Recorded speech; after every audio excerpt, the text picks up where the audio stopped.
Hello ഏട്ടാ, ഞാൻ ശിവനാ. എന്താടാ? നമ്മുടെ സ്കൂളിലെ കുട്ടികൾ ഉച്ചഭക്ഷണം കഴിച്ചതിൽ ഒരു ചെറിയ പ്രശ്നം. പ്രശ്നം? ആ, ഞാനിപ്പോ മിഷൻ ആശുപത്രിയിൽ നിന്നാണ് വിളിക്കുന്നത്. ഏട്ടാ പെട്ടെന്ന് ഇങ്ങോട്ടൊന്ന് വരണം. ഓക്കെ, ശരി ശരി. Hello. Okay doctor, thanks a lot.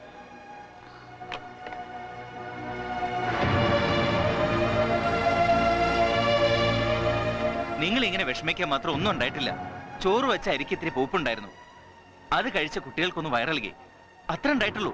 അല്ലാതെ ഫുഡ് പോയ്സൺ ഒന്നും അല്ല. എല്ലാ കുട്ടികൾക്കും വയറ് ക്ലീൻ ചെയ്യാനുള്ള മരുന്ന് കൊടുത്തവിടെ കിടത്തിയിരിക്കുക. ഡോക്ടർ ഇപ്പൊ എന്നെ വിളിച്ചിരുന്നു. ഞാൻ പറയുന്നത് നിങ്ങൾക്ക് വിശ്വാസമാകുന്നില്ലെങ്കിൽ ആശുപത്രിയിൽ പോയി നോക്കാം. എന്താ ഈ പറയണേ? ചന്ദ്രൻ നടത്തുന്ന സ്കൂളിനെ പറ്റി ഞങ്ങൾക്ക് വിശ്വാസക്കുറവോ? ഒരു കാരണവുമില്ലാതെ കുട്ടികൾക്കൊക്കെ വയറിളക്കവും ഛർദിയാണെന്ന് കേട്ടപ്പോ അതെന്താണെന്ന് തിരക്കാൻ വേണ്ടി വന്നേ ഉള്ളൂ.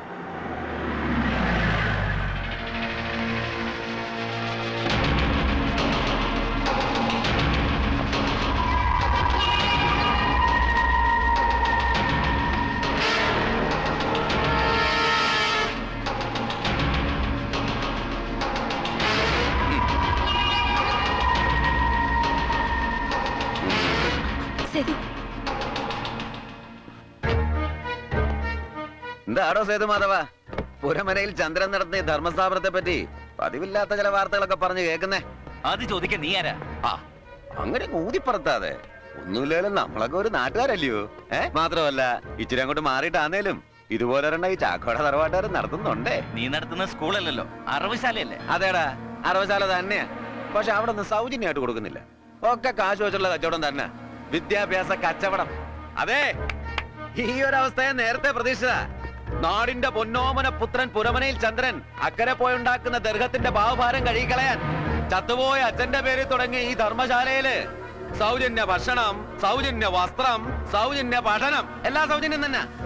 പക്ഷേ ഈ പോക്ക് ഇങ്ങനെ പോയ വിഷം കലർത്തിയ ഉച്ചച്ചോറ് ഞണ്ണിയതിന്റെ പേര് ചത്തൊടുങ്ങുന്ന മക്കളുടെ ഈ തന്തമാർക്ക് സൗജന്യമായിട്ട് ശവപ്പെട്ടി വിതരണം ചെയ്യും പുരമനയിൽ ചന്ദ്രൻ. കിട്ടിയ തക്കം നോക്കി ഇവിടെ കയറി വന്ന് സന്ധ്യയിലൊക്കെ വിളിച്ചു പറഞ്ഞോണ്ടല്ലോ. പിന്നെ സൗജന്യമായിട്ട് ശവപ്പെട്ടി പണിയുന്നത് നിനക്കായിരിക്കും. ഓഹോ,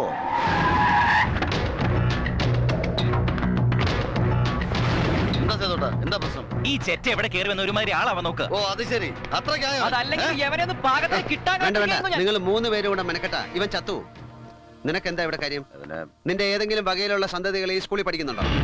അല്ല, അതല്ലല്ലോ എന്റെ ശരി. അതാണ് അതിന്റെ ശരി. വാ, അപ്പൊ അങ്ങനാണ്. തഞ്ചത്തിൽ ചന്ദ്രനെ താറടിച്ച് കാണിക്കാൻ നിന്റെ അപ്പൻ ബ്ലേഡ് വർക്കി പറഞ്ഞു വിട്ടതായിരിക്കും. ദാ കണ്ടില്ലേ,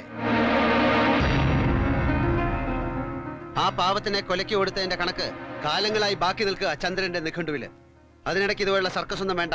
ഇത് ചന്ദ്രന്റെ മണ്ണ, അക്കരെ പോയി കഷ്ടപ്പെട്ടുണ്ടാക്കിയ മണ്ണ്. എന്റെ അനുവാദമില്ലാതെ ഒരുത്തനും ഈ മണ്ണിൽ കാലുകുത്തുന്നത് എനിക്ക് ഇഷ്ടമല്ല. അതുകൊണ്ട് ചെല്ല്, ചെല്ല് ചാക്കോച്ച.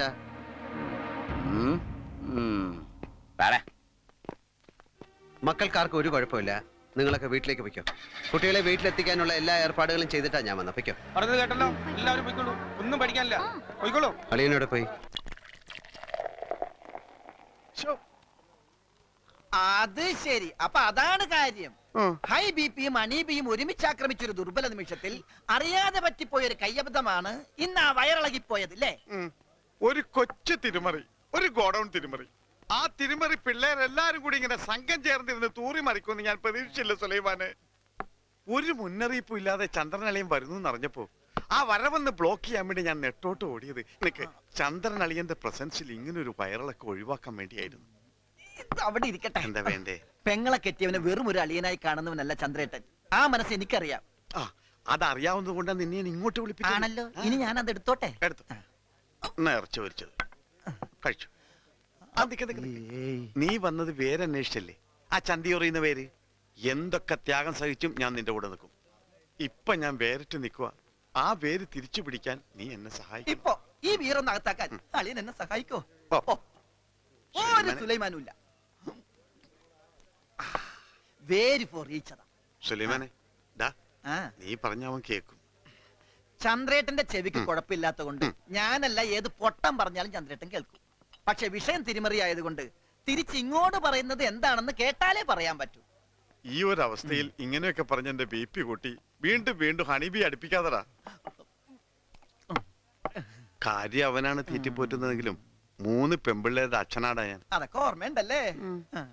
ഈ പ്രശ്നത്തിന്റെ പേരിൽ അളിയൻ എനിക്കെതിരെ എന്തെങ്കിലും ശിക്ഷാ നടപടി എടുത്താൽ പിന്നെയും മനാത്തോടി മാധവൻ മാനം നോക്കി കാലം കഴിക്കേണ്ടി വരും. എന്തിനു വേണ്ടിയിട്ടാണ് അളിയൻ ഈ വൃത്തിയായിട്ട് പണി കാണിച്ചത്? മക്കളെ കെട്ടിച്ചേക്കാൻ വേണ്ടിട്ടോ?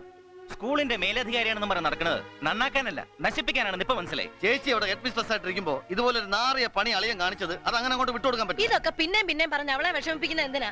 അവൾ അറിഞ്ഞിട്ടാണ് അവൻ ഈ തോന്നിയാസം ചെയ്തത്. അറിയണോ അമ്മേ? അല്ലെങ്കിൽ ഇതുപോലൊക്കെ സംഭവിക്കുമ്പോഴേ അറിയൂ. ഏട്ടൻ ഇങ്ങോട്ട് വരുന്നു അറിഞ്ഞപ്പോ എന്തായിരുന്നു അളിയന്റെ വെപ്രാളം? ഇപ്പോഴല്ലേ മനസ്സിലായത് കള്ളത്തരം. ഉച്ചക്കഞ്ഞിക്കുള്ള അരിയില് പൂഴി വാരിട്ടിട്ടാണോ സമ്പാദിക്കുന്നത്? ഏട്ടന്റെ സ്ഥാനത്ത് ഞാനെങ്ങാനും ആയിരുന്നെങ്കിൽ മുക്കാലി കെട്ടിയിട്ട് തല്ലിയേനെ. ഗണേശ മതി പറഞ്ഞത്. ആ അതാ കുഴപ്പം.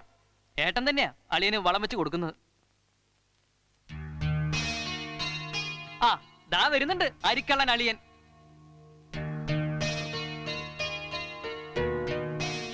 മാപ്പാക്കണം. ഒരു തവണ, ഒരേ ഒരു തവണ മാപ്പാക്കണം.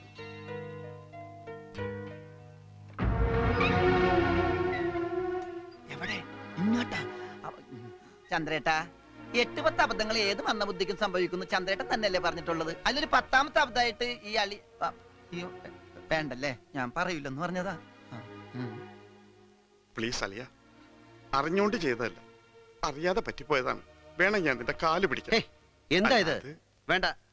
അവനവന്റെ നിലയും വിലയും മറന്ന് അരുതാത്ത എന്തെങ്കിലും ചെയ്തു പോയാൽ പിന്നെയുള്ള കാലം മറ്റുള്ളവരുടെ കാൽച്ചുവട്ടിലായി പോവും ജീവിതം. ചന്ദ്രൻ സ്നേഹിക്കുന്നവർക്ക് ആർക്കും അങ്ങനെ ഒരു ഗതികേട് ഉണ്ടാവരുത് എന്നൊരു പ്രാർത്ഥനയുണ്ട് മനസ്സിൽ. അതിനൊക്കെ വേണ്ടിട്ട് തന്നെ അക്കരെ പോയി കഷ്ടപ്പെടുന്നതും. മറന്നു പോയെങ്കിൽ ഓർമ്മിപ്പിക്കുക. ഈ നിൽക്കണ മല്ലികയെ അളിയനെ ഏൽപ്പിക്കാൻ വേണ്ടിയിട്ടാ അച്ഛൻ ആ LP സ്കൂളിന്റെ പ്രമാണം ബ്ലേഡ് വർക്കിക്ക് പണയപ്പെടുത്തിയത്. അതിങ്ങോട്ട് തിരിച്ചെടുക്കാൻ ഗതികെട്ടപ്പോ ആ സ്കൂളിന്റെ ഉത്തരത്തിൽ തന്നെ കെട്ടിത്തൂങ്ങി അച്ഛൻ ജീവൻ ഒടുക്കി. അതോടെ അച്ഛനും പോയി, സ്കൂളും പോയി. അങ്ങനെയുള്ള ഒരു അച്ഛന്റെ പേരിൽ തുടങ്ങിയ സ്കൂളാ അത്. അതിനെന്ത് മാനക്കേടുണ്ടായാലും കളങ്കപ്പെടുന്നത് മരിച്ചുപോയ അച്ഛന്റെ സൽപ്പേരാ. അളിയനെ ഞാൻ കാണുന്നത് ഏട്ടന്റെ സ്ഥാനത്താ, ഈ കുടുംബത്തിലെ വലിയേട്ടൻ. അങ്ങനെയുള്ള ഒരു ഏട്ടന്റെ അടുത്തുനിന്ന് ഇങ്ങനെയുള്ള മാനക്കേടുണ്ടായാൽ അത് സങ്കടം ഉണ്ടാക്കും. ചന്ദ്ര, ഞാൻ കാരണം നീ സങ്കടപ്പെട്ട പിന്നെ ഈ അളിയൻ വട്ടപ്പൂജ്യ. ആരെയും മാനം കെടുത്താനോ കളങ്കപ്പെടുത്താനോ വേണ്ടി ചെയ്തതല്ല. ഒരു നിമിഷം ഞാൻ നീയായിപ്പോയി.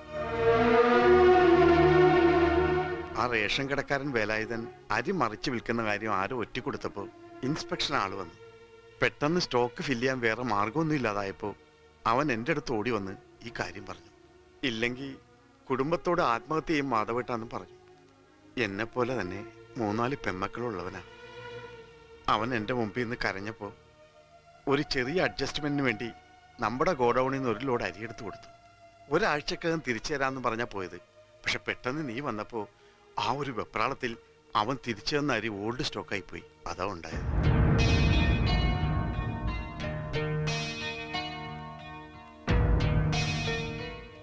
ആരായാലും കൺമുമ്പിൽ വന്ന് കരഞ്ഞു കൈനീട്ടിയ അവരെ വെറും കൈയോടെ തിരിച്ചയക്കരുതെന്ന് നീ തന്നെയല്ലേ പറയാറ്?